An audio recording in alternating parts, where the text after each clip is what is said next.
This is Anna Sawyer from Trada. Thank you so much for joining us today for the webinar, How to Score with Quality Score. Just a couple things I'm going to run over before we start.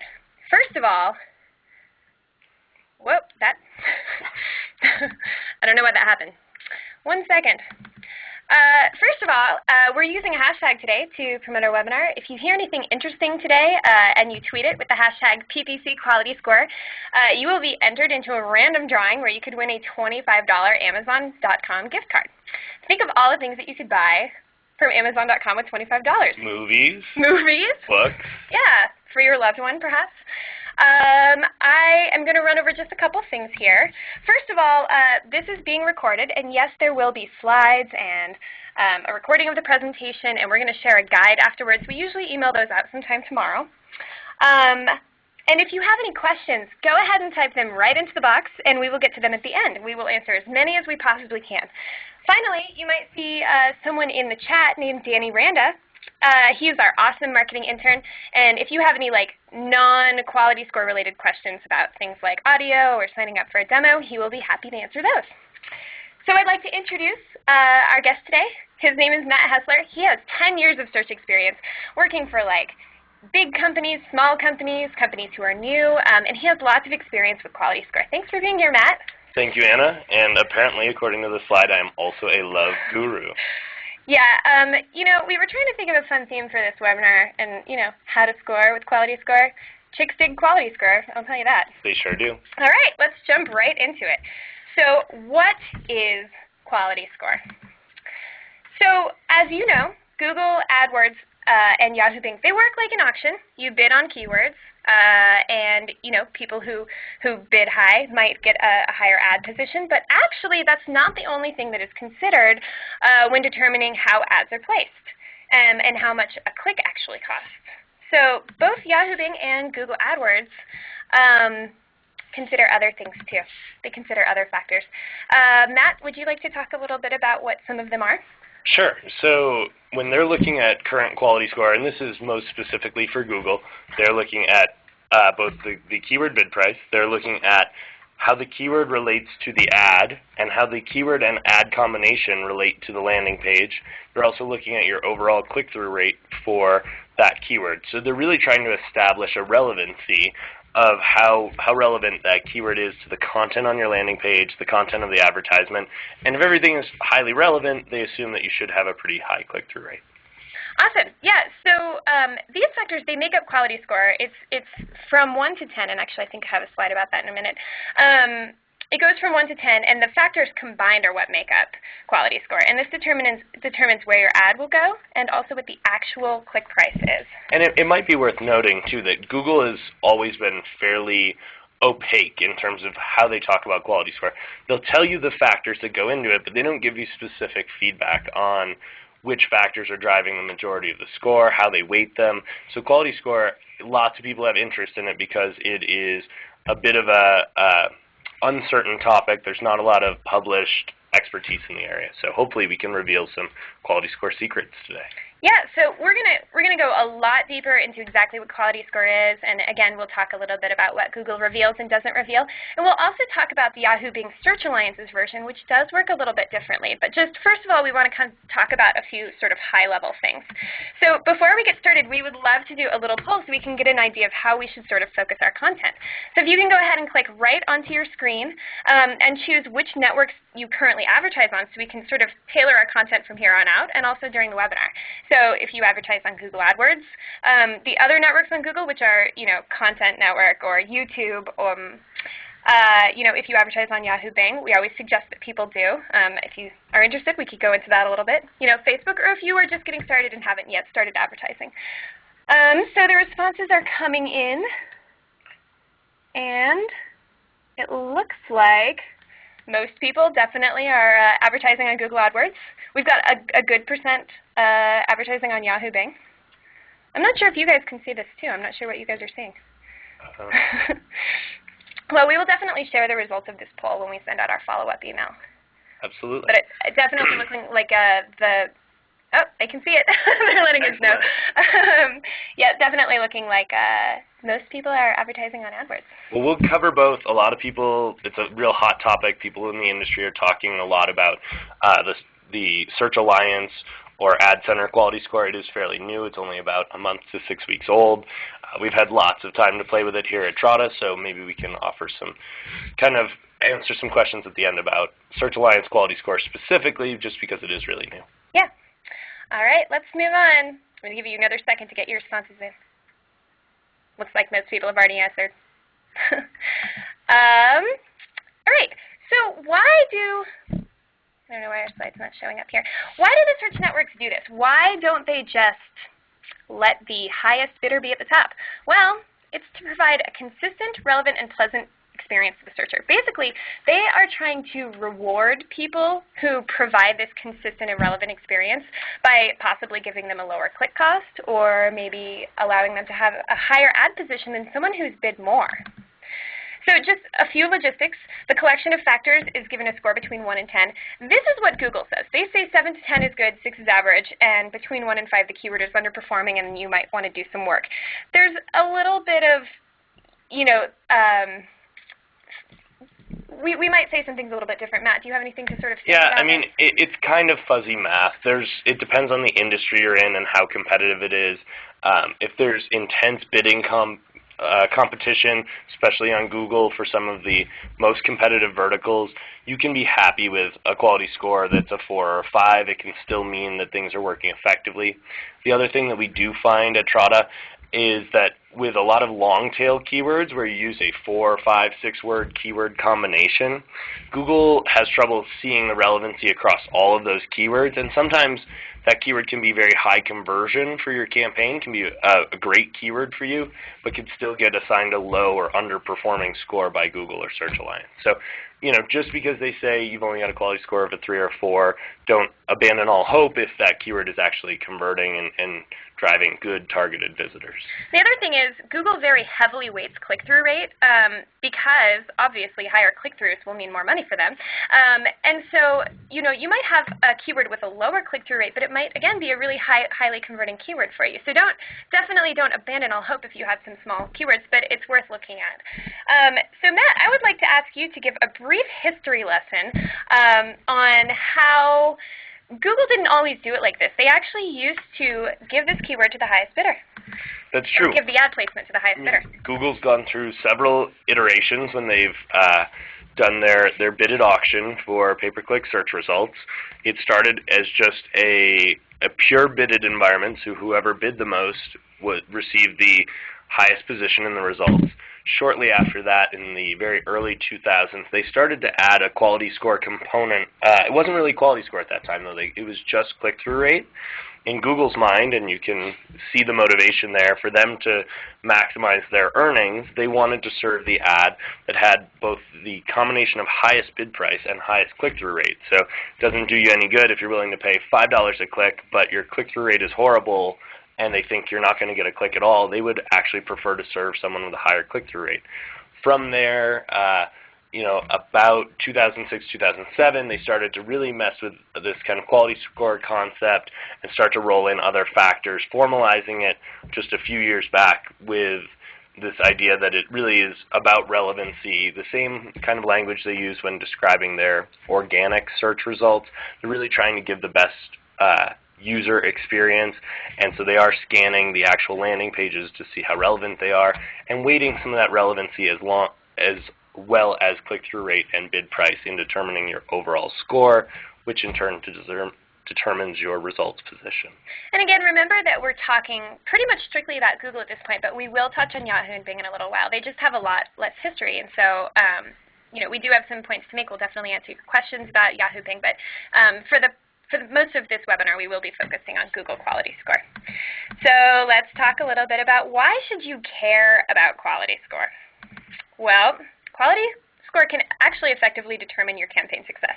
So I'm going to show you a pretty complicated graph here, but we'll go through it here. So the higher your Quality Score, the lower your click price, and the higher your ad position. So those things are good. It's actually something you should really be concerned about. A low quality score can pretty much kill your campaign. Now that's not, definite, but... So it's basically a simple concept with a very complicated infographic. Basically, if you are out there and your competitors are paying more than you, if you can do things to improve your quality score, you can actually increase your ad position while maintaining the same lower actual cost per click. And this is one of the best things about search marketing. If you are a small to medium-sized business and you have a competitor who is a huge conglomerate, you can actually rank above them without paying more than them. All you have to do is be smart about search. So we'll talk about a few things that will happen if you have a low quality score. Yep, you could be paying too much for clicks. Your competitors can be above you. Your click-through rate will suffer if you have a low quality score, and it's hard to fix. And we will talk a little bit later about how to fix a campaign that is struggling, because I'm sure that some of you out there may have inherited a campaign that has some problems, or you've let it kind of lag for a little while and now it needs some help. So we will definitely talk about strategies for bringing your quality score back up.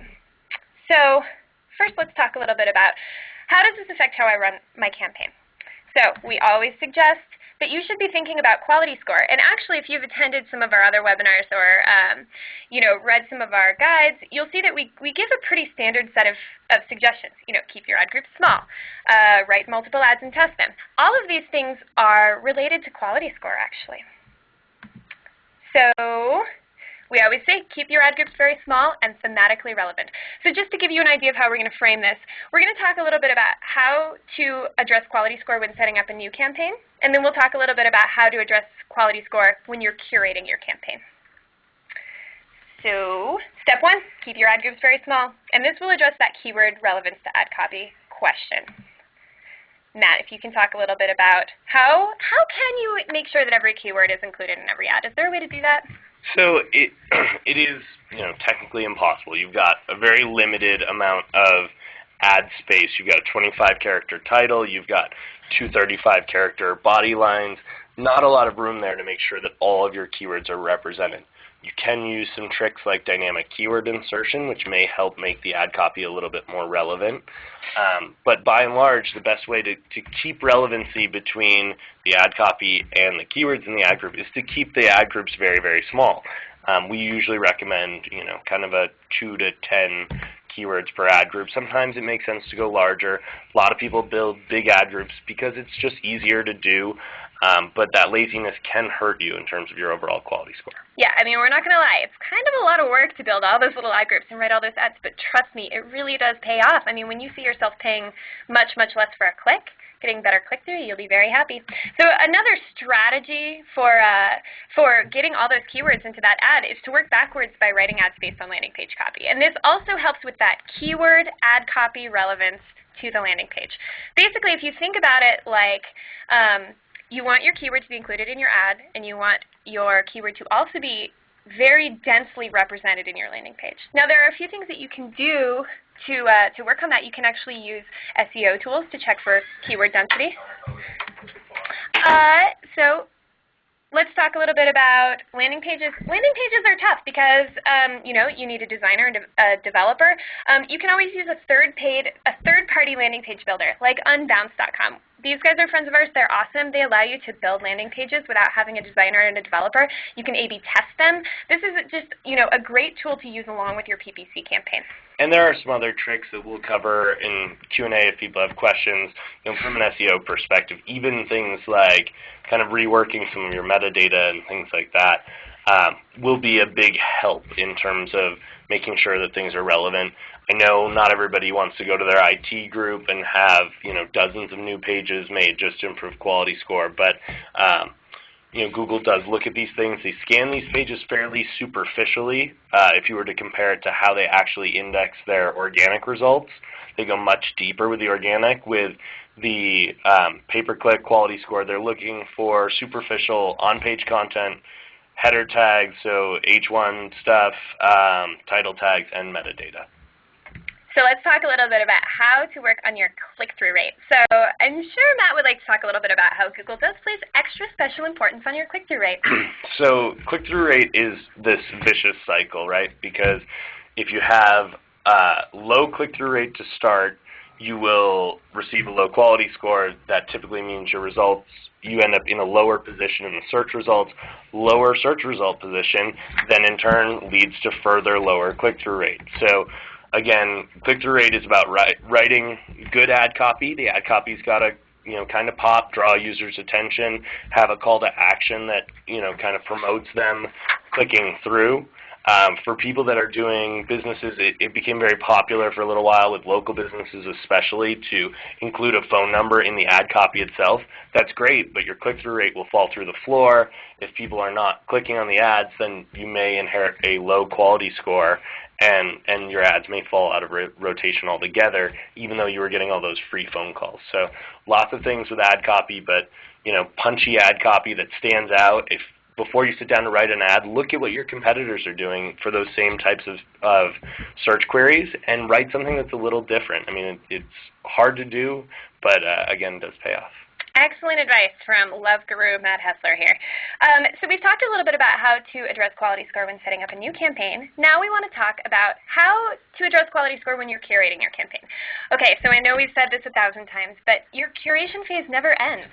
You should constantly be learning from your campaign, testing things, learning more things. And we always talk about how valuable that data is. You can use it across channels. You can use it to inform your campaign. So we're going to kind of talk a little bit along those lines, but still focused on quality score. So remember that PPC has the best A/B testing system built right in. You write a few ads, you see which ones convert better, you find out what messaging works well. So in order to make sure that your ad copy always stays fresh and that you're always using the ads that will get you the best click-through rate, constantly rewrite your test and test your ads. We suggest not more than 4 at a time. The reason for 4 at a time is it just gets unruly. You should test 4 and kind of rotate out the lowest click-through rate ads, unless there's a major aberration where a low click-through rate ad is actually driving really high conversion. Then you've got a little more of a decision to make. But you should be thinking 4 ads, rotate them out as soon as you've got a decent number of impressions. Usually you can rotate them out on a weekly or bi-weekly basis, depending on how active your campaign is. So we also suggest separating ad groups to create even more targeted ad copy. Now this is as you start to get more data about how your ad groups are working. You may see, and we'll talk a little bit more about this when we talk about fixing your campaign, but you may see that you have an ad group that has higher quality scores and lower quality scores. And so we suggest separating them out, keeping them really small. Maybe you'll think of different ways to separate your ad groups, by theme, by offer, by terminology. There are lots of different ways to separate your ad groups. And actually, if you would like more on ad groups, we recently did a great, awesome, super in-depth webinar on ad groups called The Architecture of Ad Groups, which will absolutely help you with your quality score. You can go check that out for free at trada.com/resources. So let's talk a little bit about how to address the factor of keyword ad copy relevance to landing page. Again, this is the hardest thing to change. You've got all the tools in AdWords to change your keywords, to break up smaller ad groups, to write and test new ad copy. But when it comes to landing pages, most people that are on the marketing side of the staff aren't out there rewriting their landing pages weekly. They don't have the tools. The site may not have a CMS where you can go in and make these changes. So you want to be fairly systematic. We call it plan your work and then work your plan.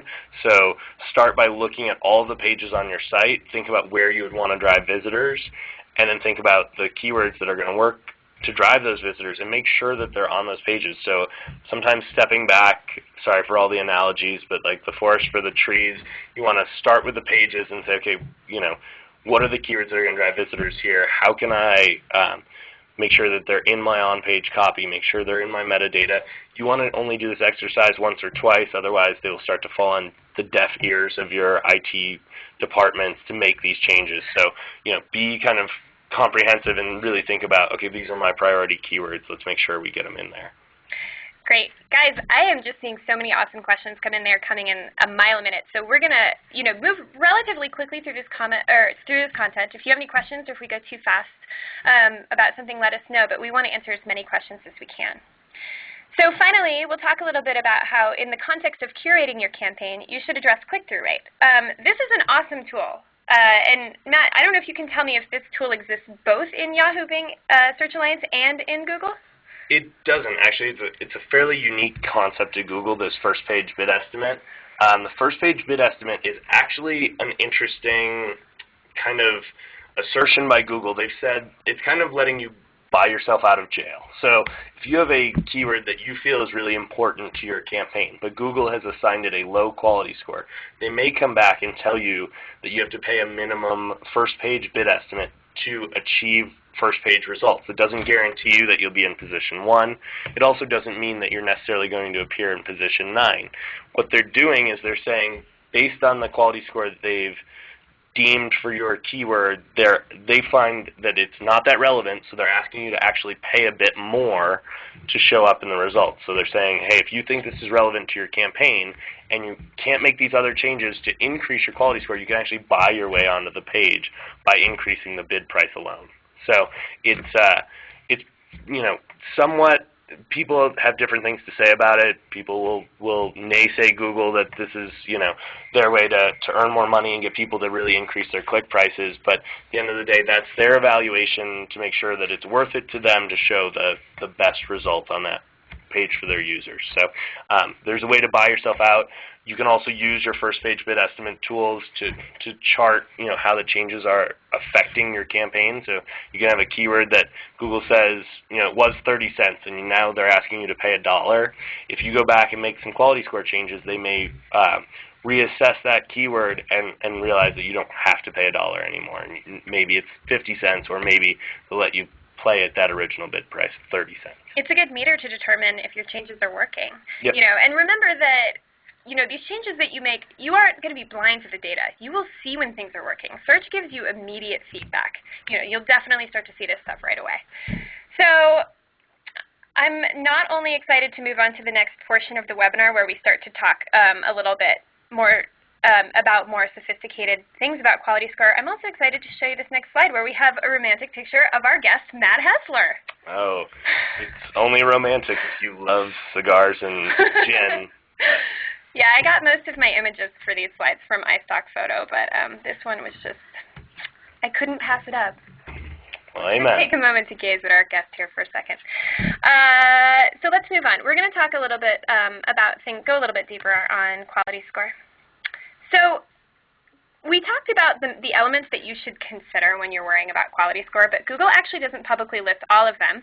And our next slide is just where I copied everything they do publicly list from the Google website, and you can look at them. And Matt, if you would go through them and just kind of talk about, which ones are important, which ones are ridiculous. Yeah, obviously, if Google's publishing these as this is their effort towards transparency, as I mentioned, they don't tell you how they weight these factors.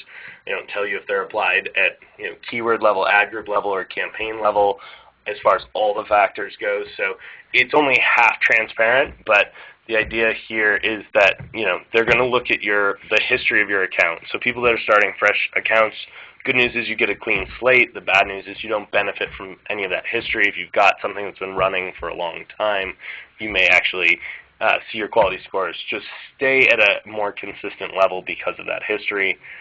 You've got, the big part of that history is the historic click-through rate for all URLs. So assuming that you use the same root URL for your entire campaign, they do look at it at a URL level, which is kind of unique. People don't associate that, but if you're really in a hole where you've gotten totally low marks for quality score and you make lots of other changes, but it's still the same URL, it'll be a slower climb out of that quality score hole.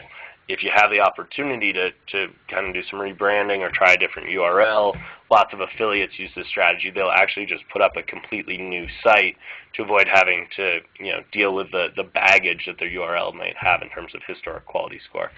Quality of the landing page we've talked about. It's a lot about what's happening behind the scenes and the content on that page, making sure it stays relevant. And your account performance in your geographic region is the other one that I think people are not used to thinking about. Your account, you may want to set up separate campaigns for separate geos, because if you lump them all into one area and you do really well in the US but really poorly in the UK in terms of click-through rate, it can dilute your overall quality score for your whole campaign. Wow, that's fascinating. I actually didn't even know that. Okay, so then they say other relevance factors because they are so secret. Do you have any theories about what these are, Matt? you know, they claim that they're always kind of testing new things for relevance, and you might see your quality scores, you know, kind of blip up and down from time to time without any significant changes on your side. Most of that's because they're testing other things. People were speculating for a little while that if you had a local listing on Google Maps, that would help your relevancy and your quality score if someone was doing a search that included a zip code or city name. They don't publish it. You know, anything that I say is pretty speculative, but it's interesting when you see your quality scores go up and down and you're not making changes, that's probably those other factors at work. In some ways, it's kind of nice to know that there are other factors at work, because one of the most frustrating things about your search campaign is when your quality score changes and you're like, why? You know, could just be Google testing some things. You never know. So remember, like, we talked about all those factors, but these are the ones that, you know, you really should be focusing on. We're going to pound these home. Keyword relevance to ad copy and your landing page, and then click-through rate. You know, so just having great ad copy, having tight ad groups, this is the way to go.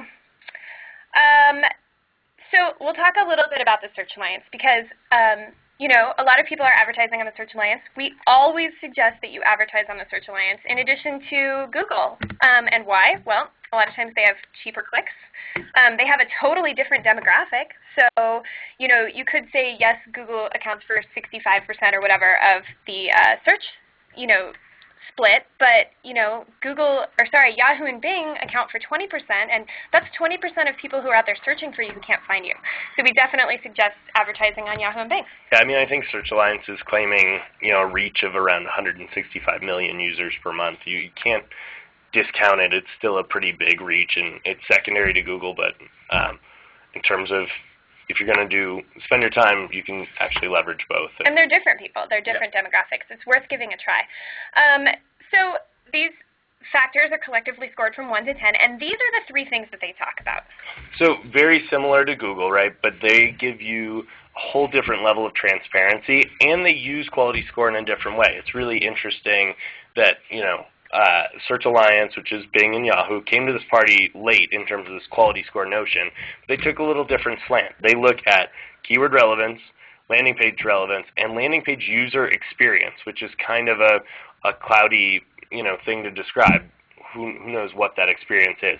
But they do show you these. There's reporting right in Ad Center that will show you at a keyword level, and actually unique to each match type keyword. Google rolls up quality score at a keyword level regardless of match type, but Ad Center will actually break it out by match type. You can see your score for what your, you know, keyword relevancy score, your landing page score, and your user experience score right on the page, so you know exactly what you need to adjust.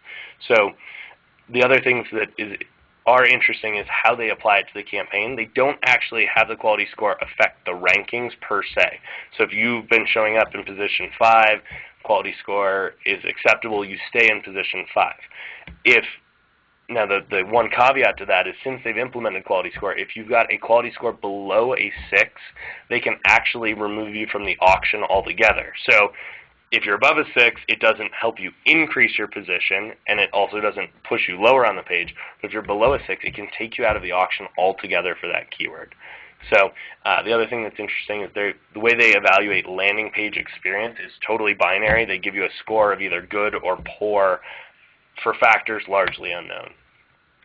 Wow, that's pretty interesting. So one thing that's interesting about this is, yes, the top position does currently go to the highest bidder. Yeah. Just like with vintage Google. But keep in mind that click costs on Yahoo Bing are often much, much, much cheaper, sometimes just a fraction of the price. It's really worth looking into. Can be true. So let's talk a little bit about troubleshooting. Okay, you have a campaign that has just fallen through the cracks. Your quality scores are dismal. Maybe you inherited this campaign from someone you've never even met. Or maybe you just took a long, long, long vacation, didn't log in for an awfully long time, and now your quality scores are in the toilet. What can you do? So there's lots of things. The first thing that I would suggest doing is actually looking at the campaign architecture. Print out some reports in terms of the keyword report, where Google will show you quality score by keyword, and then pick apart your current ad groups. Separate your dud keywords from your good keywords. If you've got, you know, an ad group that's mixed and you've got some keywords that are getting 1, 2s, and 3s and are falling below first page bid estimate, but you've got other keywords there that are 5s, 7s, 8s, and 9s, you don't want them to commingle in the same ad group. The low quality scores will actually pull down the quality score of that entire ad group. That low quality score for the ad group can actually pull down the campaign. So at this point, you can do two things. You can either start a new ad group and just bucket out your low quality score keywords in that ad group, or some people will go extreme enough to actually set a separate campaign. So they've got one campaign that is pruned to only include keywords with good quality score. The overall quality score for that campaign should be very high.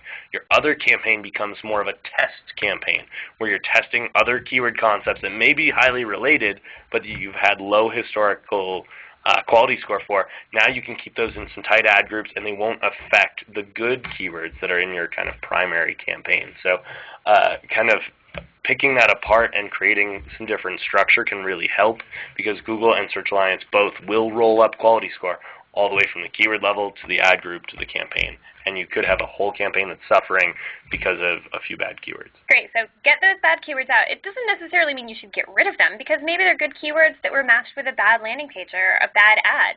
So, move them into a new place, give them a new lease on life, write some new ads for them, and bid high, because you really want to bump up that. We'll talk a little bit more about bid popping in a minute. So the next step is just to check your landing pages. So a lot of folks say that the #1 problem with low quality score, like the first step you should take, is checking your landing pages. Sure, and even as a non-techie, the easiest thing to do is go to that landing page, right-click, and use your browser to view the source code for that page, and then just do like a Control F or a Control Find and look for any of those terms. See if they appear in the code. See if they appear in the content. If they're not anywhere on the page, you can safely assume that might be one factor in your low quality score. Yep. And next, bid popping. This is one of Matt's favorite topics. Bid popping is an interesting kind of theoretical. This is kind of an advanced search practice. A lot of people, whether it's a new ad group or you've just gone through this exercise of separating your good keywords from your low quality score keywords, you've got everything in some new ad groups. When you first create that new ad group, bid those keywords, especially the good ones, very aggressively. An aggressive bid price is going to get you high search results initially before Google recomputes your quality score. Those high initial search results should in turn drive high click-through rate. It's just a known fact. If you're in positions 1 through 4, you're going to see a much better click-through rate than if you're in 5 through 10. So if you get those good positions ahead of time, you're going to get good click-through rate that's going to allow you to establish a good quality score, and then you can start to pull those bid prices down and keep a good position. Now, this is something that obviously is going to cost you a lot of budget, so you're probably going to want to bump up your budget to do this so that your other ad groups don't suffer, so that your budget can be distributed. Sure. If you have the money to do it, you may want to do it. And this can all be done in a short term. Anna's example, if you've just come back from a long vacation, do some re-architecting and some aggressive bidding on your new ad groups. You can do this all in about a week. You don't have to let it run for a month to accrue some quality score data. One thing I would say is we did mention that, positions 1 through 4 tend to have a higher click-through rate, but it doesn't actually mean that position 1 has a higher click-through rate than position 2 or 3. So if position 1 is incredibly competitive, check your ego, go for position 2. It could work just as well. So Absolutely. Something to keep in mind. So finally, never stop optimizing. We know you love to hear this. You really just don't want to ever kind of forget that you are generating great data, learning things. This is the best way to keep your quality score high. And, for a lot of people that get overwhelmed by search, it's really not rocket science. It's all about being diligent, and being there for, a few minutes every day is going to pay you a lot more dividends than, waiting till the end of the week and sitting down trying to paw through data for a couple hours. Yep. So finally, just to kind of wrap up, we want to give you some cautionary tales. Here are the things you should avoid in order to prevent your quality scores from taking a nosedive. First, just don't use those gigantic ad groups. It might seem easy, and it might seem like, oh, I should just put all of the canoes I sell into one ad group, but that's not a good way to have a high quality score. That's a good way to have a terrible quality score. And when we say big ad groups, I mean anything over about 50 keywords in an ad group should be considered kind of an errantly large ad group. Yep. Letting your ads run forever without ever changing them. Got to change it up. There's a big emphasis on ad freshness and ad fatigue, especially if you've got products that are searched for, there's a long search cycle. People are researching cars, right? They tend to do dozens of queries before they get down to the car they actually want to buy. If they see the same ad every time for all those queries, they go totally blind to it. So just having fresh ad copy can sometimes be as important as good ad copy. Plus, testing allows you to determine which ones will get better click-through rate. And finally, bad landing pages. So we could talk forever about what a bad landing page is, but we generally suggest you don't drive traffic to your homepage because it's just not optimized. It probably doesn't have that super keyword dense thing from your one product or your one offer. Having landing pages that don't have a clear call to action, having landing pages that when someone gets there, they say, this isn't what I was looking for at all. Sometimes we put it in the context of your PPC ad is like a billboard, but if someone gets to your store and they walk in and they can't figure out where to pay or where the thing they were looking for was, they're going to leave. Yep.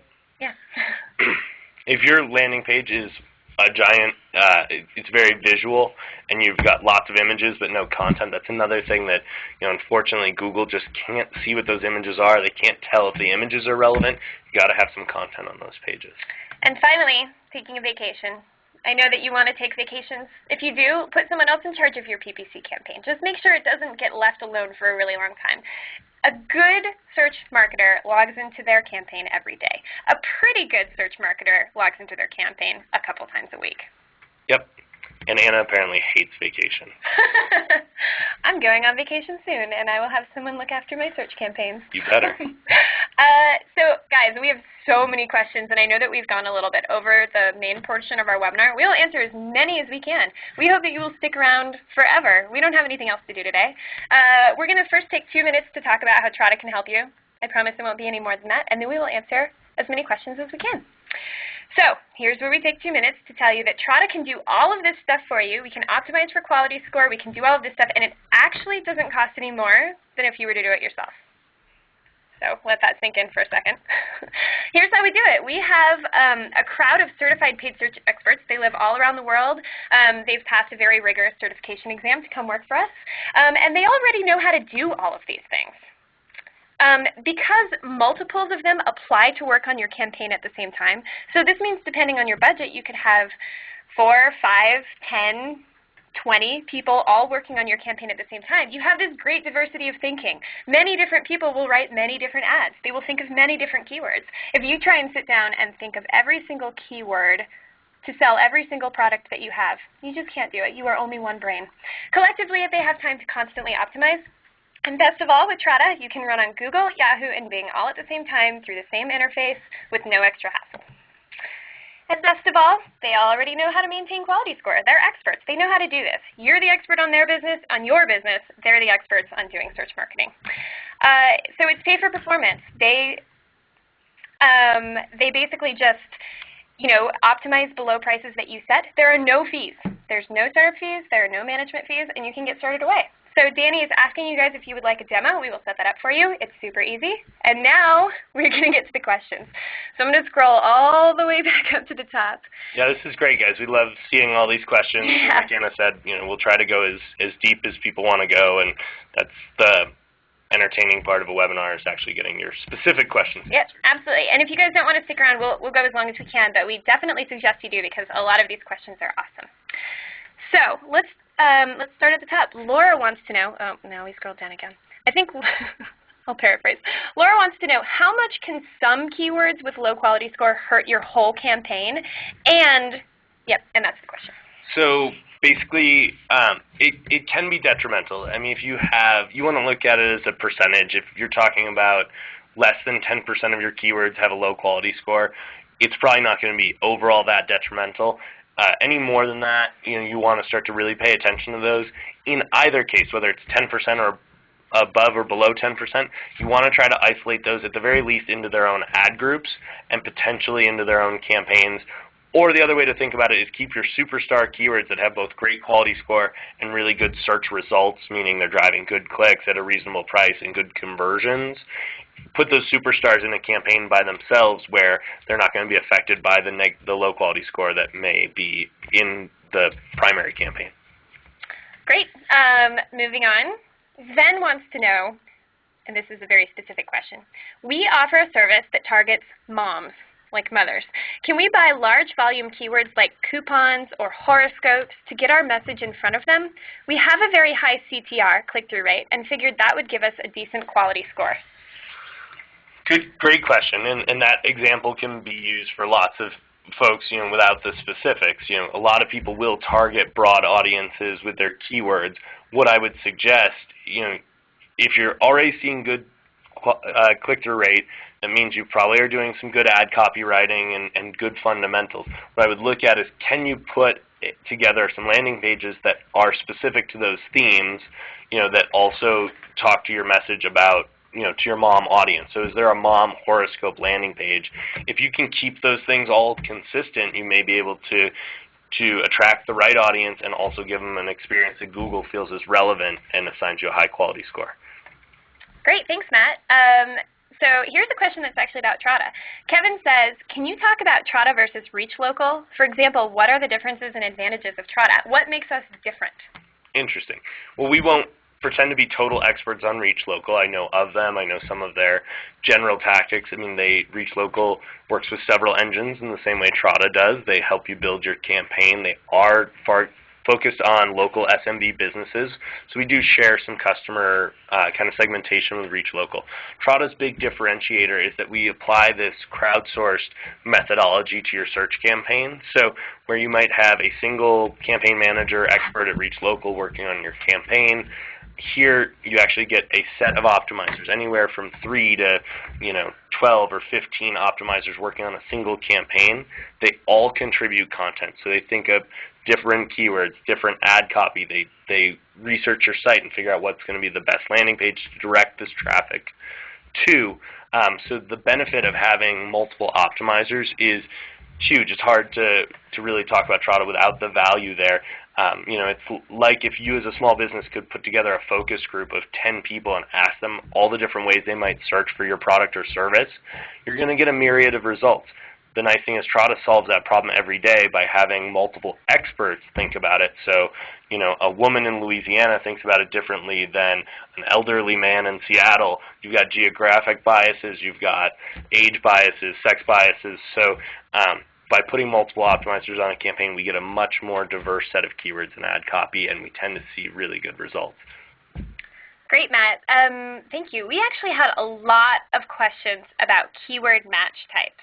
So, guys, if you want to go deeper on this, we do have a lot of great resources on our trada.com/resources page. We talk about this a lot in our Architecture of Ad Groups webinar and also in our Dynamic Keyword Insertion Ninja PPC webinar, which actually I recognize a lot of you were in last time. So definitely go check those out. But Matt, if you could touch a little bit on how mixing match types within ad groups affects quality score and just how match types in general affect quality score, perhaps including dynamic keyword insertion. So it is really interesting, and thanks for the humongous question. With Google does not differentiate quality score by match type, which is really interesting because your quality score for a broad match keyword, if it's a long tail broad match and it gets matched with something that's not that relevant, you would think, oh, well, that would generate a lower quality score. Google actually looks at the term itself, whether it's phrase, exact, or broad, and assigns a quality score to the central search query, not its match type. So you should be seeing the same quality scores for exact and phrase that you're seeing on your broad match terms. Now, you may still want to mix those up depending on how you're using them. Like Anna said, with dynamic keyword insertion, I'm a big fan. If I'm using dynamic keyword insertion, I like to use it with exact match keywords, so I know exactly what's going to get put into the ad copy and make sure it still sounds relevant. So, I have certain ad groups that are broad, and they are paired with an ad copy that is a more general messaging, and then I have different ad groups that are exact match that are paired with a different type of ad that actually might have use of dynamic keyword insertion, things that are a little more laser targeted because I know exactly what those searchers are looking for because of their use of match types. But Search Alliance does evaluate match types differently. They do give preference to phrase and exact match. We'll generally get a higher quality score. Kind of stands to reason. I think it's an interesting thing that Google rolls up all quality score at the keyword level irrespective of match type, and I wonder if the way that Microsoft is looking at it may actually force them to change some of their policies. It'll be interesting to see, but you don't really think about it within a single ad group. If you've got multiple instances of the same keyword but different match types, they should all be seeing about the same quality score. And one question that we get a lot that I'm actually not completely sure if Matt just touched on because I was hastily scribbling down questions, is does dynamic keyword insertion affect quality score? Did you answer that? So it actually, Google says that dynamic keyword insertion does not directly affect quality score, but DKI has been known to increase click-through rate, which, as we know, dramatically affects quality score. That's exactly right. And so you want to be, testing ad copy, as we've talked about throughout this webinar. You should test some ads that do and don't use dynamic keyword insertion. If you're finding better click-through rate with a dynamic keyword insertion, it should, in turn, lead to better quality score for that ad group and the keywords therein. So I actually had a question from Cindy that was a little bit off topic, but I just want to address it. She said, I would love if you would touch on YouTube advertising, perhaps because we had a slide where we asked if you were advertising on YouTube. Cindy, I don't want to go off topic too much right now, but I am the biggest proponent of YouTube advertising in the world. I've written a couple of blog posts about it, and I would be happy to reach out to you after the webinar and give you my experiences on it. I love it. I love YouTube advertising. You can get clicks for like a few cents. It's amazing. Sounds like a high vote of confidence from Anna Sawyer on YouTube advertising. I'm a huge fan. So Mark has a very practical question, which is how do you know what your quality score is? Where do you go find that? So your quality score should be available to you if you go in to a specific campaign or an ad group. You go to the Keywords tab in Google. It'll give you a bunch of data points. If it's not visible, there should be some selectable criteria for what columns you are seeing, and that should appear in the segmentation, like right where they do the reporting now up top in AdWords. I'm sorry, I don't have the screen right in front of me to point it out. I had thought that quality score was one of the default columns. I could be mistaken there. We set all of our tools so that we're seeing quality score by default. The other thing is if you just do a keyword report from either the campaign or the ad group level within Google, it will show you quality score as a default in the downloadable keyword report. And then you can kind of sort them in Excel and see where you're strong and weak, and that can be really helpful. Great, thank you. Tiffany has a question. Oh, and there it went. Can you talk a little bit about that landing page company you mentioned? It is unbounce.com. These are friends of the show. They have, we don't have any professional affiliation with them, but we just really like them. Unbounce.com, unbounce.com. It's just a really great way to build these landing pages, again, without having to bug your designer and developer. And you can test them. You can build them yourself. I can build them, which is saying a lot. It's pretty great. So David wants to know, if you are maxing out daily budget, why should CTR matter at all? So what's happening if you're maxing out your daily budget and you're not caring about your click-through rate and your quality score, you're probably paying more than you need to for those clicks. If you maximize your quality score by way of driving good click-through rate, you'll actually be able to get more clicks at that same daily budget. So if you've been assigned by the marketing department, you can only spend $300 a day and you're already maxing that out, your real advantage here is to get more clicks per day for that same $300. Awesome. So I just lost the question I wanted to do. I'm sorry, guys. The chat box keeps jumping around. So I believe David's question, and again, here I'm paraphrasing if I can't find it in the next 2 seconds. Hypothetically, if you have a quality score of 1, can you still buy your way onto the first page? What is the exact correlation between low quality score and how much extra you need to pay to get on the first page? Again, we should talk about Google here, because if you had a quality score of 1 in the Search Alliance, your keyword would not even be included in the auction. That's right. So that's a good clarification. But on Google, many times you can take quality score 1 keywords and still get them on the first page. You will have to pay something that is fairly exorbitant compared to your competitors that have higher quality scores. But it can be done. In terms of how much will it cost, it truly depends on your space. If you're a personal injury lawyer, that cost could be $20 per click. If you're in a less competitive space, that could be a matter of paying an extra 30 or 50 cents or maybe $1. So there's no way for us to tell you exactly how much it'll cost. It is proportionate to how low your quality score is. So if you've got a quality score of 3, you have to pay a little bit less to make that first page bid estimate than if you have a quality score of 1. Great, thanks, Matt. Sarah has another practical question. How do you optimize the metadata on your landing page? So you've got a couple different meta fields. You've got a meta keywords field and a meta description. Both of those should be written, you should look up SEO best practices for metadata. If you did a Google search, you'd find far more depth than we'll be able to cover here. You don't want to go too crazy and put 1,000 keywords in your metadata because Google will pretty clearly look at that as a stuffing practice, as they say. But look up the best practices in terms of how many characters or how many words you should include. Try to get those keywords in there. The nice thing about metadata is it's not visible to your customers or people visiting the page. This is all behind the scenes. This helps Google make a snap judgment of, is this page about the same things that the search terms are about? Is it relevant? So again, you can't stuff all of your keywords in there. You want to be smart about making sure it's high priority keywords, filling that meta keywords tag. The description is actually what shows up in Google's organic results. So you want to write that in proper English, with sentence structure, but try to pepper some keywords in there if you can. Great, thanks, Matt. So here's a question from Shirley that's actually about Trada, which I think it will answer in tandem with Matt. Shirley wants to know, how do optimizers improve their ads? Once they're improved in the Trada database, they actually can't change them, correct? So this is actually true. From my experience, and by the way, I run the Trada for Trada campaign, so I don't know if you can wrap your mind around that. I advertise Trada on Trada. Just a little context, optimizers propose ads, and then the advertiser approves or rejects or editorializes. So I may approve an ad, and I have this constant conversation with my optimizers, and they are constantly writing new ads, swapping them out, asking me to make changes, asking me to make landing page changes.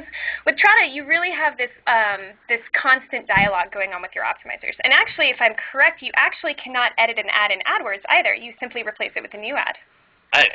You're partially correct. Okay. So you can edit certain things about an ad. You can actually change the display URL, a destination URL, without it affecting the ad results. If you're actually entering new text in the ad, Google wants to regard that as a new ad so that you keep your result statistics separate. So we have embraced that same kind of attitude at Trada to say, if you're going to write a new ad, you don't want to conflate your old stats with your new stats. So we actually have you submit it as a brand new ad as opposed to just tweaking, an existing ad. So submit it as new and see if then you can compare your old ad to your new ad based on your actual empirical results and see if your changes were positive. And just like with AdWords, we do absolutely allow multiple ads to run for the same ad group at the same time, and we do encourage that because obviously we want to be testing them. So Mark wants to know, and I believe this is a sort of campaign practical setting up question, and Mark, let me know if I'm not framing this correctly. Mark wants to know, oh, it jumped again. Is there a relationship between quality score and conversion optimization? So when you're working for quality score and for conversion optimization, are you working towards the same goals? Not always, and this is one of our biggest frustrations with quality score. I mean, we are a conversion-focused marketplace, so we want to drive results for our advertisers, not just traffic. So we don't want to drive simply visitors to the page. We want people to be buying products, signing up for services, whatever it is. If we find a keyword that is, high conversion but low quality score, the best thing we can do is kind of isolate it into its own ad groups. We want to keep it running and we want to minimize its negative quality score impact on the rest of the campaign. But we absolutely do try to keep those because they are driving conversions. So in my mind, conversions kind of trump all. If you've got a keyword that's high converting or ad copy that's high converting but low click-through rate, I always would take the side of the conversions. Just be smart about how you architect your campaign to keep the right things in the right places. So we've had so many questions, and we are running short on time, and we're going to answer just a couple more. If we didn't get to your question, We love to continue this conversation. You can email me directly. My email is right there on that slide, anna@trada.com. It's easy to remember. I will make sure to connect you with Matt or anyone or someone who can give you a demo. I will help you out in any way. So please continue the conversation. Send your questions to me. I'm just going to answer a couple more.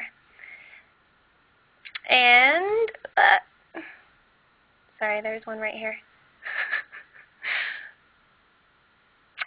Joey wants to know, is there a better tool available than analytics to measure the results AdWords is producing? And just a little context here, Joey's probably referring to the ability to use your AdWords data along with analytics to they kind of work together to help you understand things about your campaign. I mean, Google's made it pretty easy. It's certainly the most effective cost-wise to use Google Analytics. I know people that will use different, programs like Core Metrics or Omniture is kind of the big daddy in the space, but for full Omniture implementation, you're probably talking upwards of $100,000, and you need like a full admin to run it. You get amazingly deep analytics for people that are running big sites. Omniture is still a trusted kind of analytics brand. For the most part, people by and large are choosing Google Analytics. It's got great integration with Google AdWords, and you can also track other marketing mediums. We use analytics a lot here, and for the most part, I'm a big fan. I love the depth that an Omniture or Core Metrics can bring to the table, but it's a pretty serious investment as a business, both in terms of staff resources and financial resources. So I'm going to take one more question. I actually can't tell if this one is about Trada or about AdWords. So Matt, maybe if you could answer this question in the context of both separately. Kevin wants to know, what is the minimum budget? What budget works most effectively, or how much do you recommend for optimizing good ROI? Wow. Okay, so for both, there's actually a unilateral answer here.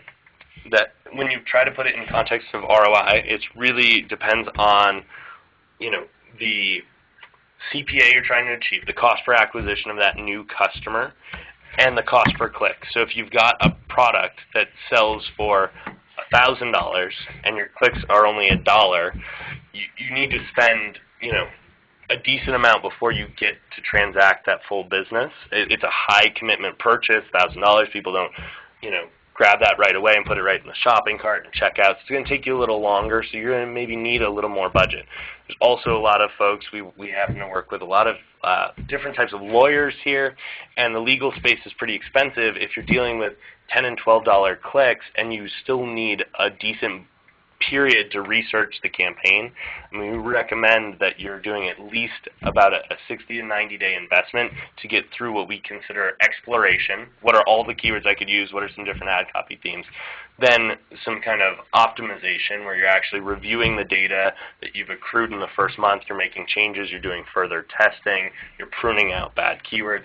And then it's only in that third month that you're into real optimization and really focusing the campaign on what works below your goals that are driving positive ROI. Depending on the click cost, that 3 months could be, a $10,000 investment, so about $3K a month, or it could be $10,000 a month. The more clicks you drive, the better data you have, the more data and better data you have, the more concrete your decisions are to truly optimize the campaign. So sorry again, there's no perfect answer there, but whether it's Google or Trada or Search Alliance, you need to consider a reasonable budget that's going to drive enough data for you to have conclusive results. And one thing to consider about this is that with any marketing activity, there's always an exploration phase. But with most marketing activities, you actually don't get this incredible immediate feedback and great data. With search marketing, you immediately see what's working and what's not working. You have this ability to use what you learn to optimize. It's great. I mean, if you put up a billboard, you have no idea how many people are converting. Absolutely. Look at your data often. People can fall parallel to the opposite, where they become obsessed with the data. So obsessed with the data that they're making changes before, oh, this keyword's got 100 impressions. What should I change? Well, 100 impressions doesn't tell you much in the world of search. So, be mindful that there's enough data that it's a representative sample and enough data to make good decisions on, but absolutely become a data nerd. You'll have better search results. Yep. Everyone, thank you so much for coming. Thank you for all the questions. We seriously had so many questions. We were actually not able to answer them all. Again, email me directly. I love getting emails from you guys. I will help you find the answer. I will answer it myself or get you to the right person. It might be Matt Hessler, who was great today. Thank you so much for coming. Yeah, if people want to contact me or follow me on Twitter, I'm at fasterstill, FASTERSTILL, or you can email me at mhessler, HESSLER, @trada.com. I really should be putting our Twitter handles on the last page so everyone can obsessively follow us. Yes, you should. So I can boost my Twitter followership. Everyone, thank you so much. Again, email us. You will be getting a brief and a recording and the slides tomorrow, so look out for that. Check your spam filter. And we really hope we'll see you at our next webinar. Thank you so much. This is the end of the webinar.